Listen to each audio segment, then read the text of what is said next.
Hurmatli kuzatuvchilar, mana bu sizlar ko'rib turgan g'o'za maydoniga bundan ro'para 2 kun avval tarkibida xlorantripol bo'lgan Ural 35%lik g'o'za turlami yoki bo'lmasam ko'sak qurtiga qarshi qo'llaniladigan tizimlik, ya'ni sistemaviy preparatimizni gektariga 250 gram sarf miqdorida qo'llaganmiz. Ushbu sizlar ko'rib turgan nav mahalliy Namangan 77 g'o'za navi.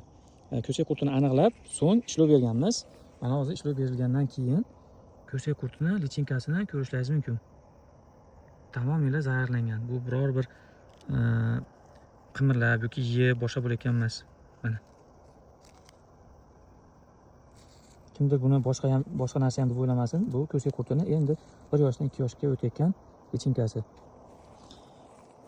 Ma'lumot o'rnida, hurmatli fermerlar, ko'sak qurtidan ehtiyot bo'linglar. Agarki sizlar mahalliy navlarimizni, g'o'za navlarimizni ekkan bo'lsalaringiz, hozir hosilga zarar yetkazuvchi eng ashaddiy zararkunanda ko'sak qurti, ya'ni g'o'za turlamining lichinkalari baraj rivojlanyapti va katta zarar keltiryapti.